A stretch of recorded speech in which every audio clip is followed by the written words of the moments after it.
एक बात बोलूं? जी रोनी, इसमें भी कोई पूछने वाली बात है, बोले हम। वो मैं पूछना चाह रहा था कि आप सच में इतना काम करती हैं या फिर क्या? आप अपनी बात को पूरा करें जरा रोनी। वो मैं रोनी, ये क्या मैं लगा रखी है? आप आज बकरी बन गए हैं। तो बाहरिया, आपने तो मुझे सच में डरा ही दिया। मैं तो ऐसे ही फन कर रहा था। अच्छा, फन? तो रोनी, आपने अपने सवाल का जवाब खुद ही दे दिया।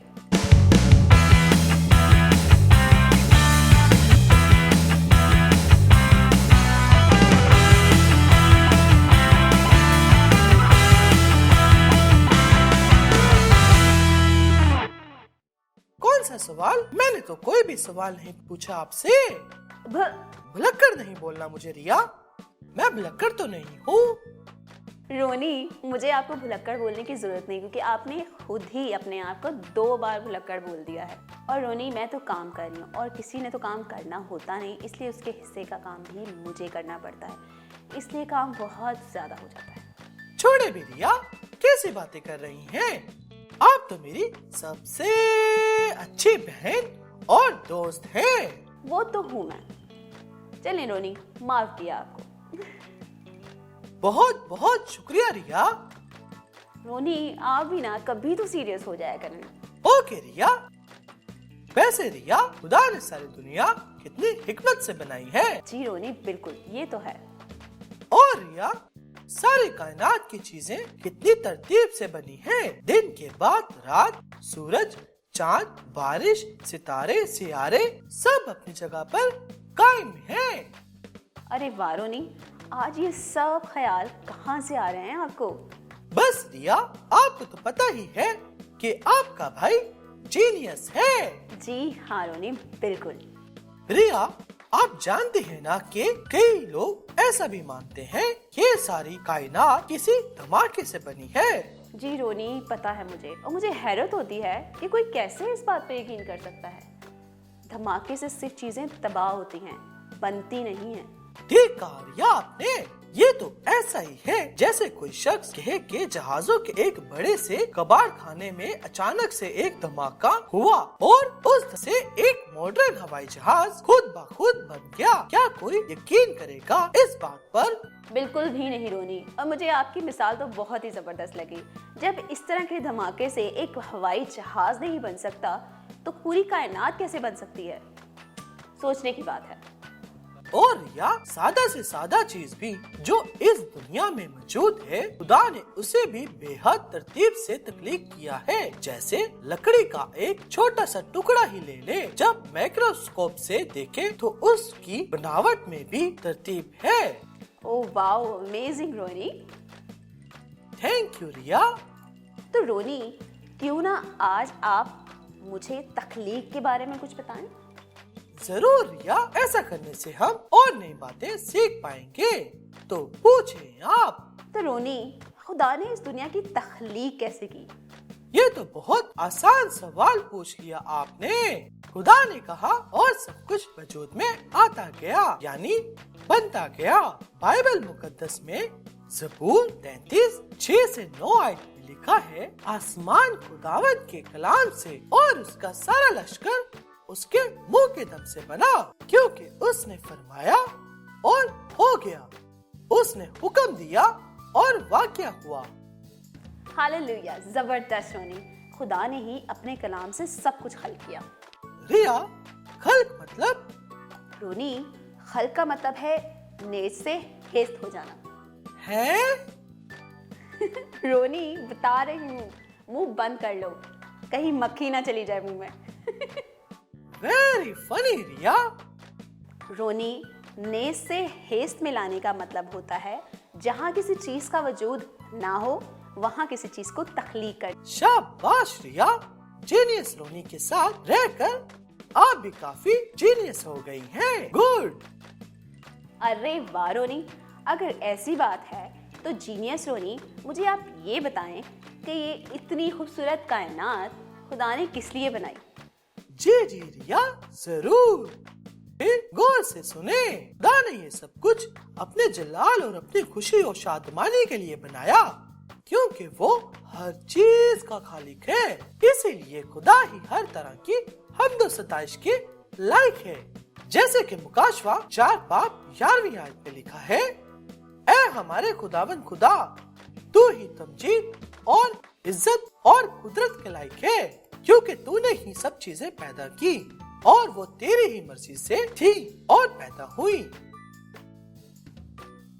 और रोनी, मुझे इस बात की बेहद खुशी होती है, जैसा कि बाइबल मुकद्दस में पैदाइश पहला बाब और उसकी 27वीं आयत में मरकूम है कि खुदा ने इंसान को अपनी सूरत पे पैदा किया। तो रोनी, हमारे लिए कितने ही एजाज़ की बात है कि खुदा ने हमें अपनी सूरत पे तख्लीक किया, और इसलिए हम खुदा की तमाम तर मखलूकात में अफजल तरीन मखलूक हैं। थैंक यू रिया, मैं सच में आपकी याददाश्त की दाद देता हूँ।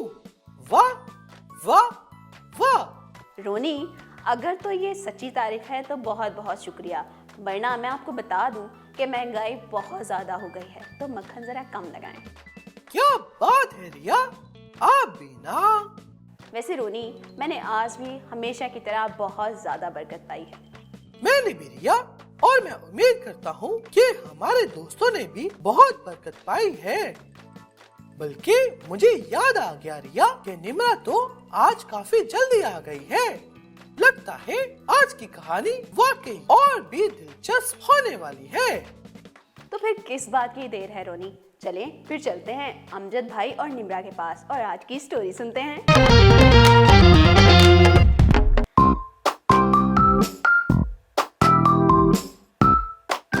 लगता है मैं स्टोरी सुनने की एक्साइटमेंट में कुछ ज़्यादा ही जल्दी आ गई हूँ, लेकिन अब तक तो अमजद भाई को आ जाना चाहिए था। कहीं वो भूल तो नहीं गए? नहीं नहीं, ऐसा नहीं हो सकता, ज़रूर रास्ते में होंगे। अरे वाह दोस्तों, आप सब आ गए। लगता है कि आज की कहानी का हम सबको बेसब्री से इंतज़ार है ना दोस्तों? और मैं उम्मीद करती हूँ कि आप सब मेरी तरह बिल्कुल ठीक हैं। और अमजद भाई। हेलो निम्रा, और कैसे हैं दोस्तों आप? आज सूरज कहाँ से निकला है? आप मुझसे भी पहले आ गई। वाह क्या बात है। अमजद भाई, मैं हमेशा टाइम पर आती हूँ। हमेशा? अच्छा अमजद भाई, हो जाती है कभी कभी देर, इतने सारे काम भी तो होते हैं। चलें छोड़ें ये सब, हम सब आपका इंतज़ार कर रहे थे। जल्दी से कहानी शुरू करते हैं। अच्छा निम्रा, मैं भी तैयार हूँ कहानी सुनने के लिए। अमजद भाई, ये क्या बात हुई भला? लगता है आप भूल रहे हैं कि आप ईमान के हीरो इब्राहिम के बारे में कहानी सुना रहे थे, जिसका दूसरा हिस्सा आज आप सुनाने वाले हैं। अच्छा, कुछ याद आ रहा है। आप मुझे बताएं इब्राहिम के बारे में, शायद मुझे कुछ याद आ जाए। अमजद भाई, आपने बताया था कि इब्राहिम बुतपरस्त खानदान से था, मगर खुदा का हुक्म मानकर वो सब कुछ छोड़कर मुल्क कनान में रहने लगा। बिल्कुल सही, मुझे कुछ कुछ याद आ रहा है। और बताएं कुछ। और खुदा ने इब्राहिम से 3 बड़े वादे भी किए। और अमजद भाई, आपकी तसल्ली के लिए बता दूं कि मुझे पिछली कहानी याद है, तो आपको भूलने की एक्टिंग करने की कोई ज़रूरत नहीं है। काफ़ी समझदार है निम्रा, और आपको तो पूरी स्टोरी याद है। ये रहा आपका इनाम। ओह वाह, चॉकलेट। थैंक यू अमजद भाई। तो बताएं अमजद भाई, जब इब्राहिम ने अपने बाप का घर छोड़ा तो फिर आगे क्या हुआ, और इब्राहिम के साथ कौन था? वैसे तो इब्राहिम दौलतमंद शख्स था, लेकिन जब वो अपने बाप के घर से निकला तो उसके साथ उसकी बीवी, उसका भतीजा और कुछ और आदमी उसके साथ थे। और उसके बच्चे? नहीं निम्रा, और बहुत सा मालो दौलत इब्राहिम के पास था, और उसकी औलाद नहीं थी, क्योंकि उसकी बीवी सारा बांझ थी और वो उम्र के उस हिस्से में थी कि वो बच्चे पैदा नहीं कर सकती थी। लेकिन अमजद भाई, खुदा ने तो इब्राहिम से वादा किया था कि वो उसकी औलाद को बढ़ाएगा और एक बड़ी कौम बनाएगा। जी निम्रा, ऐसा ही इब्राहिम ने भी सोचा था। क्या मतलब? निम्रा, इब्राहिम और सारा का कोई बेटा नहीं था, और इब्राहिम ने खुदा से कहा कि उसका नौकर एलीजर उसके बाद उसकी जायदाद का वारिस होगा। ओके, तो प्रॉब्लम सॉल्व। अब एलीजर से बड़ी कौम बन जाएगी। बिल्कुल नहीं निम्रा, बल्कि एलीजर तो इब्राहिम का नौकर था, और खुदा ने इब्राहिम से कहा कि तेरा नौकर तेरा वारिस नहीं होगा, बल्कि तेरा बेटा जो तुझसे पैदा होगा वही वारिस होगा। ओह, ये भी है। मैंने तो ध्यान ही नहीं दिया कि वो तो इब्राहिम का नौकर था। देखा निम्रा, इसीलिए तो मैं कहता हूँ कि ध्यान से सुना करें। ओके अमजद भाई, आगे क्या हुआ? निम्रा पैदाइश 15वें बाब की 5वीं आयत में लिखा है कि खुदा ने इब्राहिम को उसके खेमे से बाहर बुलाया और उससे कहा कि अगर तू आसमान के सितारों को गिन सकता है तो गिन ले, तेरी औलाद ऐसी ही होगी। ओह वाओ, ये तो कमाल है। यानी कौम इसराइल। ठीक कहा ना अमजद भाई? बिल्कुल ठीक कहा निम्रा। मगर निम्रा, इब्राहिम उस वक्त 86 बरस का था और उसकी बीवी सारा इस हालत में नहीं थी कि औलाद पैदा कर सके। फिर अमजद भाई, खुदा का वादा कैसे पूरा होगा? इब्राहिम और सारा भी इसी फिक्र में थे और सारा ने अपनी लौंडी हाजरा इब्राहिम को दी कि उससे उसके लिए औलाद पैदा हो, और इब्राहिम ने उसकी बात मान ली और हाजरा से इब्राहिम का बेटा पैदा हुआ और उसका नाम इस्माइल रखा। ओह वाह, अब की बार तो प्रॉब्लम सच में सॉल्व हो गई और नौकर नहीं बल्कि इब्राहिम का बेटा वारिस होगा। नहीं निम्रा, यहाँ पर भी आपका जवाब दुरुस्त नहीं है, क्योंकि खुदा ने इब्राहिम से जिस बेटे का वादा किया था वो सारा से पैदा होना था और इब्राहिम ने 99 बरस का था तब खुदा इब्राहिम पर जाहिर हुआ और उससे कहा कि तू मेरे हुजूर चल और कामिल हो। और निम्रा, यही वो वक्त था जब खुदा ने अब्राम से नाम बदलकर अब्राहम रखा और खुदा ने इब्राहिम से वादा किया कि 1 साल के बाद इब्राहिम का बेटा पैदा होगा। लेकिन अमजद भाई, इब्राहिम और सारा तो बूढ़े हो चुके थे। तो फिर बताएं निम्रा, आपको क्या लगता है इन हालात में इब्राहिम को क्या करना चाहिए? अपने हालात को देखना चाहिए या खुदा पर भरोसा रखना चाहिए? अमजद भाई, मुश्किल तो है, लेकिन हम ईमान में खुदा के हीरो इब्राहिम की बात कर रहे हैं, तो फिर तो इब्राहिम को ईमान लाना चाहिए। शाबाश निम्रा, बिल्कुल सही कहा आपने। इब्राहिम ने अपने हालात की बजाय खुदा पर ईमान रखा और बाइबल मुकद्दस में इब्राहिम के बारे में लिखा है कि ईमान के सबब से ही इब्राहिम रास्तबाज ठहराया गया और ये उसके हक में रास्तबाजी गिना गया। ये हुई ना हीरो वाली बात। वैसे अमजद भाई, कितनी अजीब बात है, महज ईमान लाने से इब्राहिम रास्तबाज ठहरा। क्या ये हमारे लिए भी है?